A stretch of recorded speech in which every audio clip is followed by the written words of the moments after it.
All right, so I'm here with Rocco Stella. He's a pharmacist. Not only a pharmacist, but he's my grandfather. I'm happy to call him my grandfather. But we're here today. Well, Rocco Stella actually graduated from St. John's 1957, and he went on to develop Stella's Pharmacy in Canarsie. And back in the day, this was he had a true passion for pharmacy, so he would promote to as many people as possible. We were actually outside earlier, and he saw one of the technicians walked up to her and said, "Hey, let me get your arm. What are you doing? Let's take you to St. John's." So he's like a promoter, let's just say, for St. John's. He's a very influential figure on the pharmacy world. So his son, daughter, grandchildren went on to be pharmacists. So we were talking, and he saw one of the episodes, and he was like, "That's amazing. I want to go on." It's like, "I want to go on. You're the reason this is happening. We're doing this because of you. You started all this." So he had an idea. We're kind of going to talk about the evolution and how lactic acid came about and helping with the vaginal flora. So I just want he's going to talk a little bit about how he used to use lactic acid back in the day to compound, and I'm gonna kind of back it up and say, listen, this is how we use it now, but this was used. Lactic acid has been being used and currently being used, but 50, maybe 50, 60 years. So start. Let's hear how you used to use lactic acid in a compounding pharmacy setting. Right. It's well known that lactic acid or Lactobacillus acidophilus is part of the normal vaginal flora. And it is when the vaginal flora is disturbed by either taking antibiotics and killing off this organism, the pH changes and it tends to rise and allow the availability of Monelia, which is a yeast, to uh, to take over the colonization, and it's an uncomfortable situation. And back in the 50s, we used to prepare a douche using uh, uh, lactic acid, USP, and So let me interrupt for 1 second. The normal pH for vaginal canal, we want to stay about 3.5 to 4, 4.8 right? Yes, in that range. yes, it's acidic, Okay. So when it gets too high, it's getting too basic. So we want to drop it down by using an acid, which would be lactic acid, right? which And is because that is the normal acid produced by the Lactobacillus acidophilus, which is it's part of the metabolism of the organism, and it maintains the vaginal tract in its acid pH. It's only when you kill off the accidentally the Lactobacillus acidophilus that the pH tends to rise and allows the monilial overgrowth, which would be infections. right, which is a Okay. yeast infection. Okay. So you're saying that you used to prepare a douche and explain that. Right. Well, we would take the lactic acid and we'd dispense like 12 ounces of it. And for aesthetic reasons, we would color it with a food color to be like a light pink, uh, clear solution that's light pink. And we would scent it with stronger rose water so it would smell like roses. And now this had to be diluted. So the directions were take a tablespoonful and dilute and in a quart of warm water that's warm to the touch and use as a douche.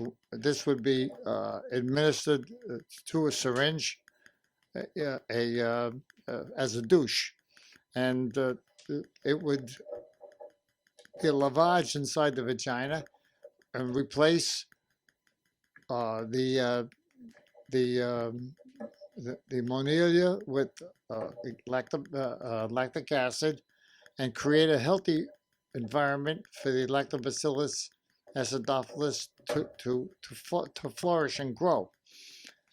Now, they were to use this twice a week. In other words, like a Monday and a Thursday, and thereby enhancing the ability of the lactobacillus to Which recover. would be a prophylactic dose, in other words. Well, in other words, the lactobacillus acidophilus was basically killed off, and the Monelia was taking over colonization.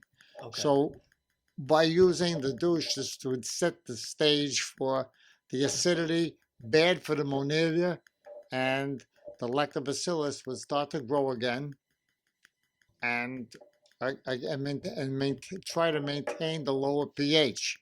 Okay. We were just assisting it by creating an artificial, an artificial Flora. media, Yeah. of the lactobacillus. So when we compound it here, when we compound anything for yeast or the flora, what we're doing is we'll use whether it's boric acid, acetic acid, any sort of lactobacillus, different types of lactobacillus and its strains. We'll use maybe a suppository, maybe a capsule, maybe a cream. But everyone knows how, except for the capsule, inserting an oral capsule is a little bit strange. But inserting a vaginal cream, inserting a suppository, very easy. The compliance rate, very easy. And also explaining and consulting a patient on how to use it is simple. But just explain the process of how a patient would go about using the douche. Right. They would prepare the final solution, tablespoonful of the lactic acid preparation. So they had to do their own compound. That's right. Exactly. Okay. Exactly.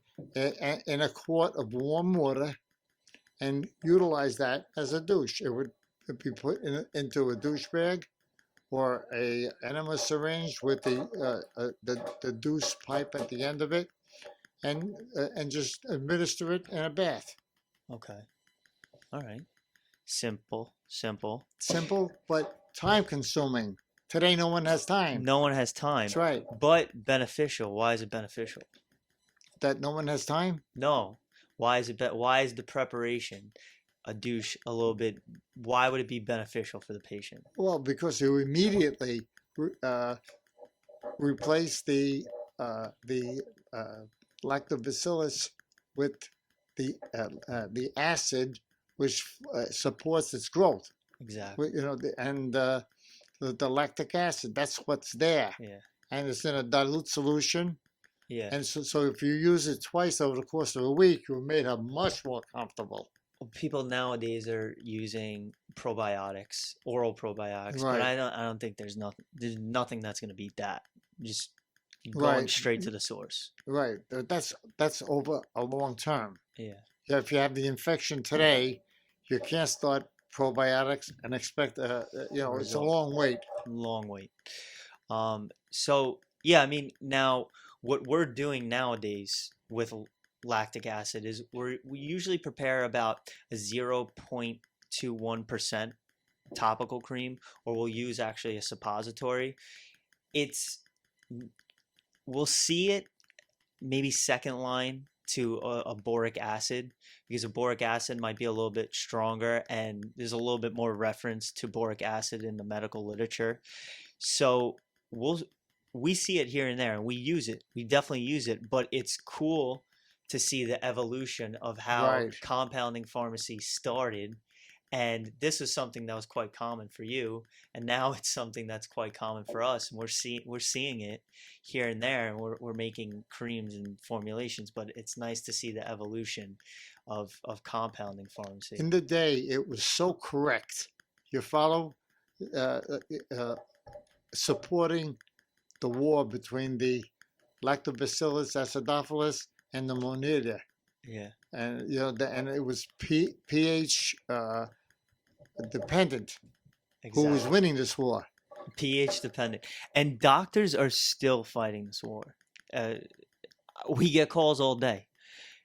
It's tough. I don't, and I could contribute it to maybe the way we're eating, the pesticides. Maybe it's something in the air, but seems like maybe it was a problem back then too, with Yeah, well, patients. people don't have the time to do anything correctly. They really don't. Wash your face. Are they're going to do it like they would be done, like in a beauty salon? No, No, I don't think so. no. They're lucky they wet their eyes. Yeah, exactly. All right. Well, I want to thank you for coming on. Wealth of information. You influence so many others and myself uh, mainly, but thank you for your support and thank you for what you've done in for St. John's and the pharmacy community. But we'll have you back on shortly, and Thank you. thank you.